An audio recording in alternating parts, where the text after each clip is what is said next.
నమో తస్స భగవతో అర్హతో సమ్మా సంబుద్ధస్స. విశుద్ధి మార్గంలో మనము 4 విధాల ఉత్పన్నాలను గురించి చెప్పుకుంటున్నాం. అందులో భూమి లబ్ధంలో భేదం గురించి నిన్న చదువుకున్నాము, కానీ దాని గురించి వివరించుకోలేదు. అందువల్ల దాన్ని మళ్ళీ చదివి చెప్పుకుందాం. భూమి లబ్ధంలో భేదం. ఇక్కడ భూమి లబ్ధాలలోని భేదాన్ని తెలియాలి. విపశ్యనకు ఆలంబనమైన 3 భూములలోని పంచస్కందాలను భూమి అంటారు. విపశ్యన అంటే ఇది దేన్ని విపశ్యన అంటారు?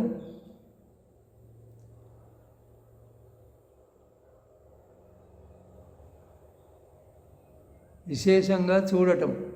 ఆ విశేషంగా చూడటం అంటే ఏ విధంగా చూడటము అంటే అనిత్య దుఃఖ అనాత్మగా చూడటం. అనిత్య దుఃఖ అనాత్మగా చూడటాన్ని విపశ్యన అని అంటారు. మరి దేన్ని చూస్తాడు? ఈ విపశ్యనకు ఆలంబనం ఏది అంటే 3 భవాలలోని 5 స్కందాలు. ఇది విపశ్యనకు భూమి లేదా ఆలంబనం. 3 భూములు ఏవి అంటే కామభవము, రూపభవము, అరూపభవం. ఈ 3 భవాల్లోనే కదా సృష్టి అంతా ఉన్నది. ప్రాణులన్నీ కూడా ఈ 3 భవాల్లోనే పుడుతూ ఉంటాయి. అందువల్ల ఈ 3 భవాల్లో ఉన్నటువంటి ప్రాణుల పంచస్కందాలు విపశ్యనకు ఆలంబనం. పంచస్కందాలు అంటే తెలుసు కదా, రూపము, వేదన, సంజ్ఞ, సంస్కారం, విజ్ఞానం. ఈ 5ంటిని ఏమంటారు? పంచస్కందాలు అని అంటారు. ఈ స్కందాలను విపశ్యన చేయటం, విశేషంగా చూడటం. ఇక ఆ స్కందాలలో ఉత్పన్నం కావడానికి తగిన క్లేశాలను భూమి లబ్ధము అంటారు. ఆ స్కందాలలో ఉత్పన్నం కావడానికి తగినటువంటి క్లేశాలను అంటే ఏ క్లేశాల కారణంగా ఆ స్కందాలలో పుడతాడు అనేటువంటిది, ఆ స్కందాలలో ఉత్పన్నం కావడానికి తగిన క్లేశాలను అంటే ఆ స్కందాలలో ఏ క్లేశాలు ఉత్పన్నమవుతాయి, అక్కడ ఉత్పన్నం కావడానికి తగిన క్లేశాలను ఏమంటారు? భూమి లబ్ధము అని అంటారు. 3 భవాలలోని 5 స్కందాలలో ఉత్పన్నం కావడానికి తగినటువంటి క్లేశాలను ఏమంటారు? భూమి లబ్ధము అని అంటారు.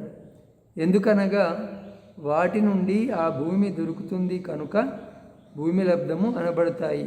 కానీ ఇవి ఆలంబనాన్ని అనుసరించి కాదు. ఎందుకనగా ఆలంబనాన్ని అనుసరించి భూత భవిష్యత్తులకు చెందిన వాటిని తెలిసినప్పటికీ క్షీణాశ్రవ భిక్షువుల స్కందాల ఆధారంగా క్లేశాలు కలుగుతూనే ఉంటాయి. ఇందుకు మహాకాత్యాయనుడు ఉత్పలవర్ణ భిక్షునిల స్కందాల ఆధారంగా సూరయ్య శ్రేష్ఠి నందమానవకులకు క్లేశాలు ఉత్పన్నం కావటమే నిదర్శనము. ఈ సూరయ్య శ్రేష్ఠి నందమానవకుల కథలు ధమ్మపదం కథల్లో ఉన్నాయి. అయితే ఆలంబనాన్ని అనుసరించి భూత భవిష్యత్తులకు చెందిన వాటిని తెలిసినప్పటికీ, అంటే ఆలంబనాన్ని అనుసరించి ఈ స్కందాలు గతంలో ఇట్లా ఉండి ఉండవచ్చు లేదా భవిష్యత్తులో ఈ విధంగా ఉంటాయి అని తెలిసినప్పటికీ క్షీణాశ్రవ భిక్షువుల స్కందాల ఆధారంగా క్లేశాలు కలుగుతూనే ఉంటాయి. అంటే క్షీణాశ్రవ భిక్షువులు అంటే అర్హంత భిక్షువులు. మహాకాత్యాయనుడు అర్హంత భిక్షువు, ఉత్పలవర్ణ అర్హంత భిక్షుని. అయినప్పటికీ వారి స్కందాల ఆధారంగా ఇతరులకు క్లేశాలు ఉత్పన్నము అయినాయి. మహాకాత్యాయనుడు ఆయన గొప్ప అందమైన శరీరము కలిగినవాడు, శరీరపు రంగు కలిగినవాడు, బంగారు మేని ఛాయ కలిగినవాడు. ఎవరు? మహాకాత్యాయన థేరుడు. అయితే ఒకసారి ఆయన శరీర వర్ణాన్ని చూసి సూరయ్య శ్రేష్ఠి, ఓ ఇటువంటి వర్ణము నా భార్యకు ఉంటే ఎంత బాగుండును అని ఒక తృష్ణ అతని మనసులో ఉత్పన్నమవుతుంది. ఎవరి మనసులో? సూరయ్య శ్రేష్ఠి మనసులో. అంటే అతను ఆ మహాకాత్యాయన భిక్షువులో భార్యను చూసిండు కదా. అందువల్ల ఆ అకుశల కర్మ కారణంగా అతనికి కొద్దిసేపట్లోనే స్త్రీ శరీరము వస్తుంది. అంటే అతని శరీరంలో మార్పులు కలిగి అతను స్త్రీగా మారిపోతాడు. మారిపోయిన తర్వాత ఇంటికి పోలేక ఆ స్త్రీ శరీరంతో అతను గృహస్థుడు కదా, అప్పటికే అతనికి 2 పిల్లలు ఉంటారు, 2 కుమారులు ఉంటారు. కొందరు తక్షశిలకు ప్రయాణమైపోతుంటే వాళ్ళ వెంట ఇతను కూడా తక్షశిలకు వెళ్ళిపోతాడు. అక్కడ ఒక పురుషుణ్ణి పెళ్లి చేసుకుంటాడు.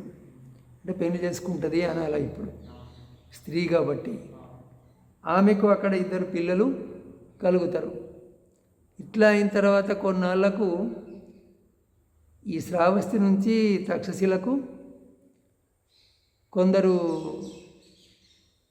ప్రయాణికులు వస్తారు. వచ్చినప్పుడు వాళ్ళను ఈమె ఈ తక్షశిలలో ఉన్నటువంటి తన కుటుంబం గురించి, ఇంకా తనకు పరిచయం ఉన్న వాళ్ళ గురించి, వాళ్ళ క్షేమ సమాచారాలను అడుగుతుంది. అడిగినప్పుడు ఆయన ఆశ్చర్యపడతాడు. మీకు ఎట్లా తెలుసు ఇవన్నీ వివరాలు? అన్నీ చూసినట్టే మాట్లాడుతున్నారు అని అంటే, అప్పుడు ఆమె తన కథంతా అతనితో చెప్తుంది. చెప్పినప్పుడు ఇంకా అతను, మీరు మహాకాత్యాయన స్థవిరుణ్ణి క్షమాపణ అడగవచ్చు, క్షమాపణ అడిగితే మీకు మళ్ళీ పూర్వ శరీరం రావచ్చు అని అంటాడు. ఆ విధంగా ఆమె మహాకాత్యాయన స్థవిరుణ్ణి క్షమాపణ అడిగి మళ్ళీ పురుష శరీరాన్ని పొందుతుంది. అక్కడ ఆమెకు ఆ స్త్రీగా ఉన్నప్పుడు 2 కుమారులు పుడతారు. తర్వాత అతను మళ్ళీ శ్రావస్తికి చేరుకుంటాడు. అంటే అర్హంత భిక్షువుల స్కందాలను చూడటం వల్ల ఇతరులకు క్లేశాలు ఉత్పన్నం కావడానికి అవకాశం ఉన్నది. అదేవిధంగా ఇక్కడ ఉత్పలవర్ణ భిక్షుని పట్ల ఈ నందమానవకుడు, అంటే ఆమె భిక్షుని కాకముందు నుంచి ఆమెకు బంధువు అన్నమాట, దూర బంధువు. ఆమె మీద అతనికి కోరిక ఉంటుంది. ఆమెనేమో విరక్త చిత్త, ఆమె భిక్షుని సంఘంలో చేరి సాధన చేసుకొని అర్హంత అవుతుంది. అర్హంత అయిన తర్వాత ఈమె ఒంటరిగా అరణ్య కుటీరంలో ఉన్నప్పుడు ఆమె ఎంత వారించినా వినకుండా ఆమె మీద అత్యాచారం చేస్తాడు ఈ నందమానవకుడు. ఆ కర్మ వల్ల అతను అవీచ నరకానికి పోతాడు అని చెప్పబడ్డది. ఇక్కడ మనం తెలుసుకోవాల్సింది ఏమిటి అని అంటే, అర్హంతుల స్కందాల వలన ఇతరులకు క్లేశాలు మనోమాలిన్యాలు ఉత్పన్నము కావచ్చు అనేది. ఒకవేళ అవి భూమి దొరికినవి అయితే అవి తొలగిపోకపోవటం వలన ఎవరు కూడా భవమూలాన్ని త్యజింపజాలక పోయేవారు. కానీ వస్తువు యొక్క ఉత్పత్తి స్థానాన్ని అనుసరించి భూమి లబ్ధాన్ని తెలుసుకోవాలి.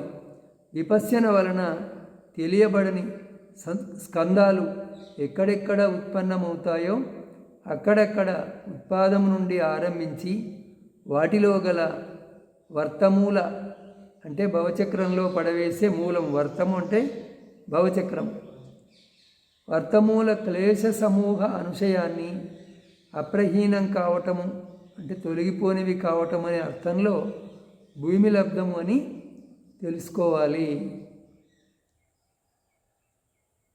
ఒకవేళ అవి భూమి దొరికినవి అయితే అవి తొలగిపోకపోవటం వలన అంటే నేను ఇట్లా అర్థం చేసుకుంటున్న దీన్ని, అర్హంత భిక్షువులలో కూడా వాటికి భూమి ఆధారము దొరికినట్టయితే ఇంకా ఎవరు అర్హంతులు కావడానికి అవకాశమే లేదు కదా, వాళ్ళ అర్హంతత్వము మిథ్య అయిపోతుంది. అందువల్ల లోకంలో ఇంకెవరు కూడా అర్హంతత్వాన్ని పొందడానికి అవకాశము ఉండదు.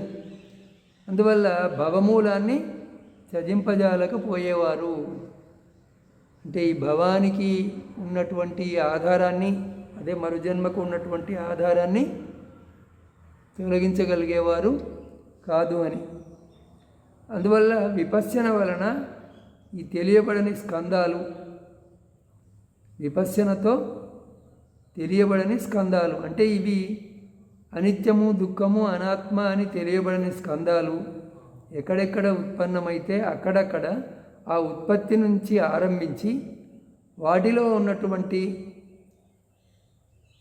దాగి ఉన్న క్లేశ సమూహాన్ని, అవి ఎటువంటివి, సంసారంలో పడవేసేటువంటివి, అటువంటి క్లేశాలు దాగి ఉండటము, నిద్రాణంగా అనుశయంగా ఉండటం అని, అటువంటివి తొలగిపోవటము కావటం, తొలగిపోనివి కావటం అప్రహీనం అనే అర్థంలో భూమి లభించినవి అని తెలుసుకోవాలి.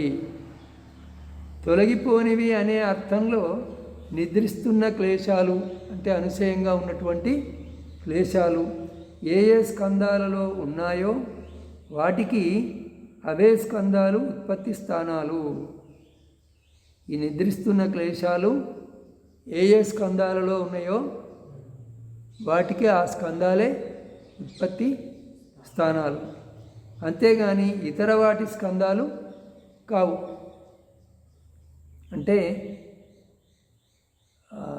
అవి మానవ స్కందాలు కావచ్చు, లేదా ప్రత్యేకమైన ఒక వ్యక్తి స్కందాలు కావచ్చు, లేదా జంతువుకు సంబంధించిన స్కందాలు కావచ్చు, దేవతా స్కందాలు కూడా కావచ్చు.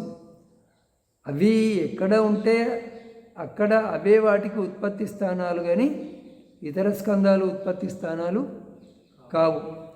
భూతకాల స్కందాలలో తొలగిపోని నిద్రిస్తున్న క్లేశాలకు భూతస్కందమే ఉత్పత్తి స్థానం, కానీ ఇతరవి కావు. భూతకాల స్కందాలలో అంటే గతకాలంలో ఉన్నటువంటి స్కందాలలో తొలగిపోనటువంటివి, నిద్రాణంగా ఉన్నటువంటివి అయిన మలినాలకు, క్లేశాలకు ఆ భూతకాల స్కందమే ఉత్పత్తి స్థానం. ఎందుకంటే ఇవి అక్కడ ఉత్పన్నమై నిద్రాణంగా కొనసాగుతూ వచ్చినవి. ఈ విధంగా భవిష్యత్ కాలానికి సంబంధించి కూడా తెలుసుకోవాలి. అంటే ఇదే నియమము భవిష్యత్ కాల స్కందాలకు కూడా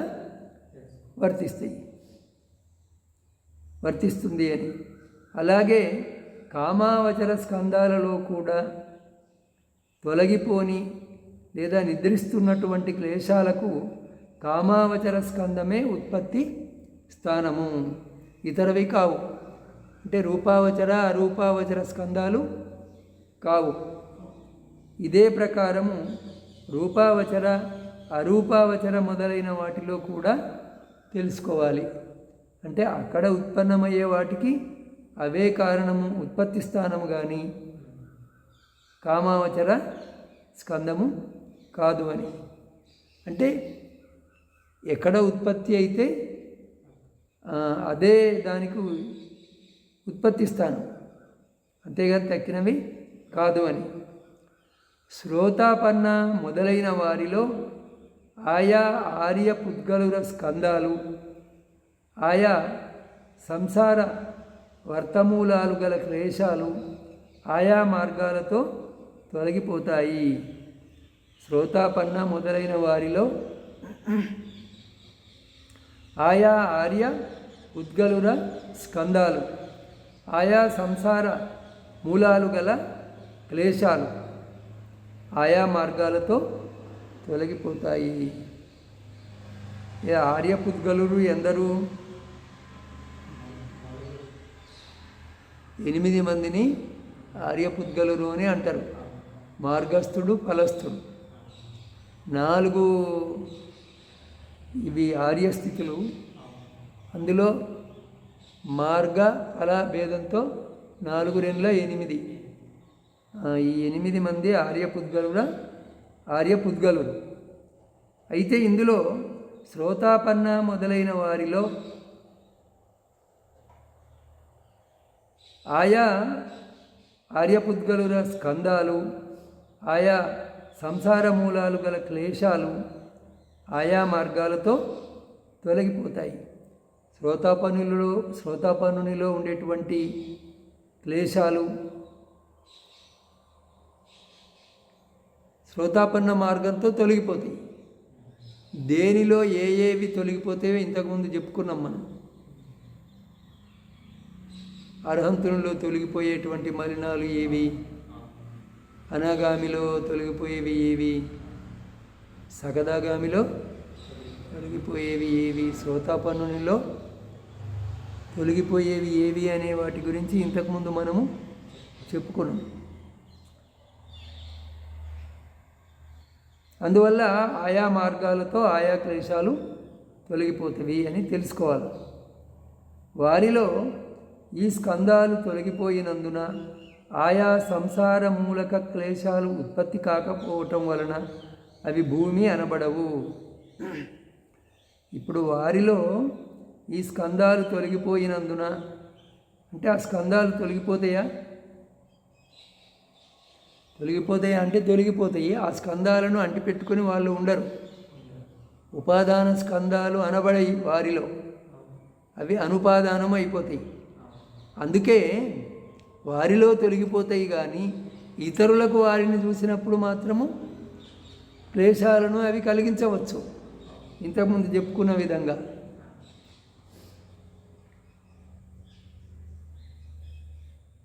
అందువలన అవి భూమి అనబడవు, క్లేశాలకు భూమి అనబడవు. ఎక్కడైతే ఉత్పన్నమవుతాయో అది భూమి అనబడుతుంది. విత్తనాలన్నీ ఎక్కడ మొలుస్తాయి? భూమిలో మొలుస్తాయి. అదేవిధంగా ఎక్కడ క్లేశాలకు ఉత్పత్తి స్థానం ఉంటుందో అదే దానికి భూమి. పృథగ్జనుని సంసార మూలం గల క్లేశాలు అన్ని విధాలా తొలగిపోనందున వారిచే చేయబడిన ఏ పని అయినా అది కుశలం లేదా అకుశలంగానే అవుతుంది. సామాన్యుడు చేసేటువంటి కర్మ, అందులో సంసారానికి మూలమయ్యే క్లేశాలు పూర్తిగా తొలగిపోనందున వారు ఏ పని చేసినా అది కుశలమో అకుశలమో అవుతుంది.